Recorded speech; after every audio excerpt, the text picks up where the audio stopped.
दोस्तों, आप सभी ने अपने जीवन काल में देवी जागरण एक न एक बार तो अवश्य ही सुना होगा। देवी माता के जागरण में तारा रानी देवी की कथा कहने सुनने की परंपरा प्राचीन काल से ही चली आ रही है। बिना इस कथा के जागरण को संपूर्ण नहीं माना जाता। कथा इस प्रकार है।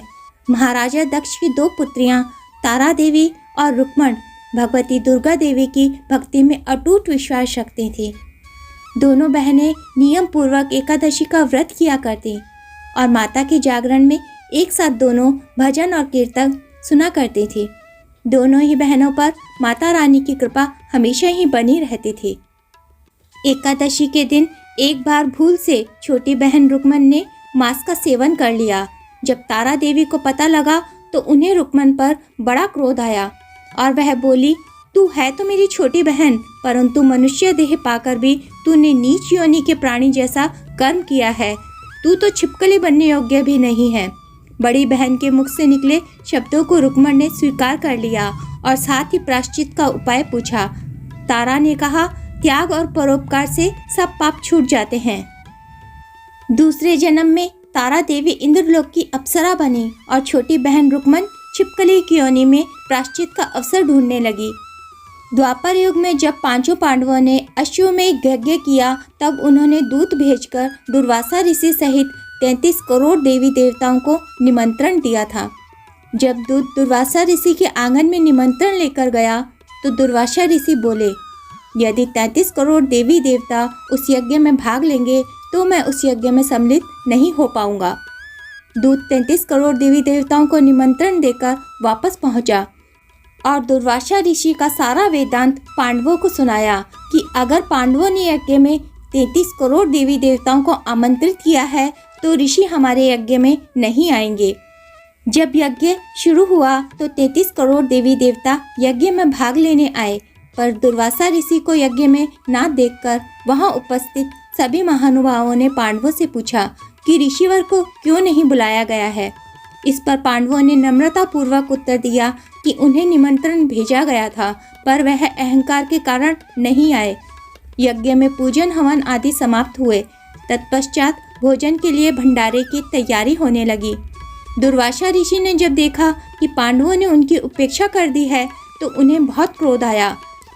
वैसे भी ऋषि दुर्वासा अपने क्रोध के लिए जाने जाते हैं। उन्होंने अत्यंत क्रोध में पक्षी का रूप धारण किया और अपनी चोंच में एक मरा हुआ सर्प लेकर भंडारे में फेंक दिया, जिसका किसी को भी पता ही नहीं चला। वह सर्प खीर की कढ़ाई में गिर गया और नीचे तली में जाकर छुप गया। सौभाग्यवश एक छिपकली, जो पिछले जन्म में तारा देवी की छोटी बहन रुक्मण थी तथा बहन के शब्दों को सर्वधारा कर इस जन्म में वह छिपकली बनी थी, वह सर्प का भंडारे में गिरना देख रही थी। उसे अपनी बहन द्वारा दी गई त्याग और परोपकार की शिक्षा अभी तक याद थी। वह भंडार घर की दीवार पर चिपकी रही और समय की प्रतीक्षा करती रही। कई लोगों के प्राण बचाने हेतु उसने अपने प्राण न्यौछावर करने का मन ही मन संकल्प बना लिया था। जब खीर भंडारे में दी जाने वाली थी, सबकी आंखों के सामने वह छिपकली दीवार से कूदकर खीर की कढ़ाई में जा गिरी। सभी लोग छिपकली को भला बुरा कहते हुए खीर की कढ़ाई को खाली करने लगे। तभी उसमें सबने मरे हुए सर्प को देखा। अब सबको मालूम हुआ कि छिपकली ने अपने प्राण देकर उन सबके प्राणों की रक्षा की है। इस प्रकार उपस्थित सभी सज्जन व देवी देवताओं ने उस छिपकली के लिए प्रार्थना की। सभी ने उसके लिए सभी योनियों में उत्तम मनुष्य जन्म की प्राप्ति की तथा अंत में वह मोक्ष को प्राप्त हो, ऐसी कामना की। तीसरे जन्म में वह छिपकली राजा सरपरस्त के घर कन्या बनी। दूसरी बहन तारा देवी ने फिर मनुष्य जन्म लेकर तारामती के नाम से अयोध्या के प्रतापी राजा हरिश्चंद्र के साथ विवाह किया। राजा सरपरस्त ने ज्योतिषियों से कन्या की कुंडली बनवाई। ज्योतिषियों ने राजा को बताया कि यह कन्या राजा के लिए हानिकारक सिद्ध होगी, इसलिए इसे मरवा दीजिए। राजा बोले, लड़की को मारने का पाप बहुत बड़ा है, मैं उस पाप का भागी नहीं बन सकता। तब ज्योतिषियों ने विचार करके राय दी कि हे राजन, आप एक लकड़ी के संदूक में ऊपर से सोना आदि जड़वाकर फिर उस संदूक के भीतर लड़की को बंद करके प्रवाहित कर दीजिए। सोने चांदी से जड़ा हुआ संदूक भी अवश्य ही कोई लालच से निकाल ही लेगा और आपकी कन्या को भी पाल लेगा, अतः आपको किसी भी प्रकार का पाप नहीं लगेगा। ऐसा ही किया गया। नदी में तैरता हुआ संदूक काशी के समीप भंगी को दिखाई दिया। भंगी संदूक को नदी से बाहर निकाल लाया। उसने जब संदूक को खोला तो सोने चांदी के अतिरिक्त अत्यंत रूपवान कन्या दिखाई दी। उस भंगी को कोई संतान भी ना थी। तब उसने अपनी पत्नी को वह कन्या लाकर दी तो उसकी पत्नी की प्रसन्नता का ठिकाना ही ना रहा। उसने अपने संतान के समान ही उस बच्चे को अपनी छाती से लगा लिया। भगवती वैष्णो देवी की कृपा से उसके स्तनों में दूध उतर आया। भंगी और उसकी पत्नी ने प्रेम से उस कन्या का नाम रुको रख दिया। रुको की सास महाराजा हरिश्चंद्र के घर सफाई का काम करने जाया करती थी। एक दिन वह बीमार पड़ गई तो रुको महाराजा हरिश्चंद्र के घर काम करने के लिए चली गई। महाराजा की पत्नी तारामती ने जैसे ही रुको को देखा तो वह अपने पूर्व जन्मों के पुण्य से उसे पहचान गई। तब तारामती ने रुको से कहा कि हे बहन, तुम मेरे यहाँ निकट आकर बैठो। महारानी की यह बात सुनकर रुको बोली, रानी जी, मैं तो नीच जात की भंगी हूँ, भला मैं आपके पास कैसे बैठ सकती हूँ। तब तारामती ने कहा, बहन, पूर्व जन्म में तुम मेरी सगी बहन हुआ करती थी।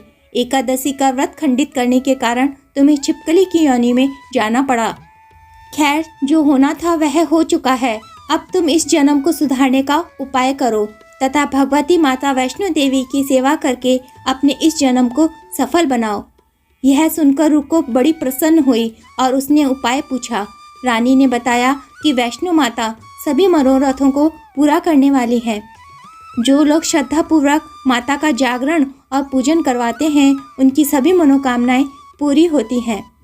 रुको ने प्रसन्न होकर माता की मनौती मांगते हुए कहा कि हे माता, यदि आपकी कृपा से मुझे एक पुत्र प्राप्त हो जाए तो मैं भी आपकी पूजा व जागरण विधि विधान से करवाऊंगी। माता ने मन ही मन रुको की प्रार्थना को स्वीकार कर लिया। फलस्वरूप 10वें महीने में उसके गर्भ से एक अत्यंत सुंदर बालक ने जन्म लिया। परंतु दुर्भाग्यवश रुको को माता का जागरण कराने का ध्यान ही नहीं रहा। परिणाम यह हुआ, जब वह बालक 5 वर्ष का हुआ तो उसे एक दिन माता चेचक निकल आई। रुको दुखी होकर अपने पूर्व जन्म की बहन तारामती के पास आई और अपने बच्चे की बीमारी का सब वेदांत कह सुनाया। तब तारामती ने कहा, तू जरा ध्यान करके देख कि माता के पूजन तथा जागरण में कोई भूल तो नहीं हुई। तब रुको को 6 वर्ष पुरानी बात याद आ गई कि मैंने तो जागरण और पूजन करवाया ही नहीं, और उसने मन ही मन अपने अपराध स्वीकार कर लिए और फिर से मन में निश्चय किया कि हे माँ, बच्चे को आराम होने पर इस बार अवश्य ही आपका जागरण और पूजन करवाऊंगी। भगवती वैष्णो देवी की कृपा से बच्चा दूसरे दिन ही स्वस्थ हो गया और बिल्कुल ठीक भी हो गया। तब रुको ने देवी जी के मंदिर में जाकर पंडित जी से कहा, मुझे अपने घर माता का जागरण करवाना है, अतः आप मंगलवार को मेरे घर पधार कर मुझे कृतार्थ करें। पंडित जी बोले, अरे रुको, तू तो यहीं 5 रुपए दे जा, हम तेरे नाम का जागरण यहीं करवा देंगे। तू तो नीच जाति की स्त्री है, इसलिए हम तेरे घर में जाकर देवी का जागरण नहीं कर सकते। रुको ने कहा, पंडित जी, माता के दरबार में तो ऊंच नीच का कोई भेदभाव नहीं होता है, वह तो सब भक्तों पर समान रूप से कृपा करती हैं, अतः आपको कोई ऐतराज नहीं होना चाहिए। इस पर पंडितों ने आपस में विचार कर कहा, यदि महारानी तारामती तुम्हारे घर जागरण में पधारे तो हम भी आना स्वीकार कर लेंगे। यह सुनकर जब रुको महारानी के पास गई और सारा वृत्तांत कह सुनाया, तब तारामती ने जागरण में शामिल होने का आमंत्रण स्वीकार कर लिया। जिस समय रुको पंडितों से यह बात कहने गई कि रानी तारामती ने जागरण में आना स्वीकार कर लिया है, उस समय सायन नाई ने इस बात को सुन लिया था और उसने महाराजा हरिश्चंद्र को जाकर सूचना दे दी। राजा ने सायन नाई की बात को सुनकर कहा कि तेरी बात तो झूठी है, महारानी भंगियों के घर जागरण में कभी नहीं जा सकती। फिर भी परीक्षा लेने के लिए राजा ने उस रात अपनी उंगली में थोड़ा सा चीरे का निशान लगा लिया, जिससे राजा को रात को नींद न आवे। रानी तारामती ने देखा अब जागरण का समय हो रहा है, परंतु महाराज को नींद ही नहीं आ रही, तो उसने माता वैष्णो देवी से मन ही मन प्रार्थना की, हे माता, आप किसी उपाय से मेरे महाराज को सुला दें ताकि मैं आपके जागरण में शामिल हो सकूं। तब राजा को नींद आ गई। राजा के सोने के बाद रानी तारामती ने रोशनदान से रस्सा बांधा और महल से उतरकर रुको के घर जागरण में जा पहुंची। उस समय जल्दी के कारण रानी के हाथ से रेशमी रुमाल तथा पाँव की एक पायल रास्ते में ही गिर पड़ी। उधर थोड़ी देर बाद राजा हरिश्चंद्र की नींद खुल गई। रानी को महल में ना पाकर और रोशनदान से रस्सा लटकता हुआ देखकर वह भी रानी का पता लगाने के लिए निकल पड़े। मार्ग में उन्हें रानी के पायल और रुमाल मिल गए। राजा ने दोनों चीज़ें रास्ते से उठाकर अपने पास रख लीं और जागरण वाले स्थान पर जा पहुँचे। जहाँ जागरण हो रहा था वहाँ एक कोने में ही चुपचाप बैठकर वह सब दृश्य देखने लगे। जब जागरण समाप्त हुआ तो सबने माता की आरती व अरदास की। उसके बाद प्रसाद बांटा जाने लगा। रानी तारामती को जब प्रसाद मिला तो उन्होंने उस प्रसाद को झोली में रख लिया। यह देखकर लोगों ने पूछा कि आपने प्रसाद क्यों नहीं खाया? यदि आप प्रसाद नहीं खाएंगी तो कोई भी प्रसाद नहीं खाएगा। रानी मुस्कुराते हुए बोली कि तुमने जो प्रसाद दिया है वह मैंने अपने महाराज के लिए रख लिया है। अब मुझे मेरा प्रसाद दे दो। अब की बार प्रसाद लेकर रानी तारामती ने खा लिया। इसके बाद सब भक्तों ने माता का प्रसाद खाया। इस प्रकार जागरण समाप्त करके प्रसाद खाने के पश्चात रानी तारामती महल की ओर चल पड़ी। तब राजा ने आगे बढ़कर कहा कि तुमने नीच के घर का खाना खाकर अपना धर्म भ्रष्ट कर लिया है। अब तुझे मैं इस घर में कैसे रख सकता हूँ? तूने तो कुल की मर्यादा और मेरी प्रतिष्ठा का भी कोई ध्यान नहीं रखा। जो प्रसाद तू अपनी झोली में रखकर मेरे लिए लाई है उसे खिलाकर क्या तू मुझे भी अपवित्र करना चाहती है? ऐसा कहते हुए जब राजा ने झोली की ओर देखा तो भगवती वैष्णो देवी की कृपा से प्रसाद के स्थान पर उसमें चंपा, गुलाब, गेंदा के फूल और कच्चे चावल और सुपारियां दिखाई देने लगे। यह चमत्कार देखकर राजा आश्चर्यचकित रह गया। राजा हरिश्चंद्र तारामती को लेकर महल में साथ लौट आए। रानी ने ज्वालामाई की शक्ति के बिना माचिस या चमक पत्थर की सहायता से राजा को अग्नि प्रज्वलित करके दिखाई, जिसे देखकर राजा का आश्चर्य और भी अधिक बढ़ गया। राजा के मन में भी देवी के प्रति विश्वास और श्रद्धा जाग उठी। राजा ने रानी से कहा कि मैं भी माता के प्रत्यक्ष दर्शन करना चाहता हूँ।